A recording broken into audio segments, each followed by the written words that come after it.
Чингис хаан музейгээр үйлчлүүлэгчид гар утсаараа QR кодыг уншуулж, аппликейшн татснаар үзмрүүдийн тухай англи, монгол, орос хэлээр дэлгэрэнгүй тайлбар авах боломжтой. Мөн тайлбарыг залуучуудад ойлгомжтой байлгах үүднээс AR, VR технологи ашиглаж байна. Улсын хэмжээнд Өвөр Хангай аймгийн Хар хором музейд л Хар хором хотын макет хувилбар байдаг байсан. Монголын эзэнт гүрний нийслэл Хар хором зэрэг Монголын түүхэн дэх томоохон хот суурин газруудын макетыг археологийн олдврууд түүхэн баримт дээр үндэслэн бүтээжээ. Чингис хаан музейн нийт 13,000 гаруй үзмрийн 92% нь их хувилбар. Үлдсэн 8 орчим хувь нь гадаадын орнуудын музей, номын сан, архивт байгаа зарим мэдүүлгийн зүйлсийн хуулбар уран бүтээл юм.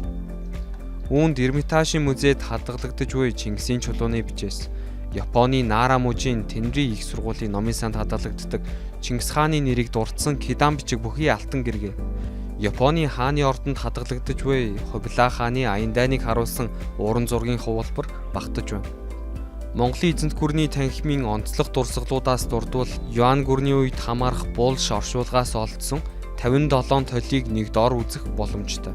67.8 тэрбум төгрөгийн төсөвт өртөгтэй Чингис хаан музей жилд хүн амын 5% үйлчилбэл 4.5 тэрбум төгрөгийн орлого олно гэж үзэж байна.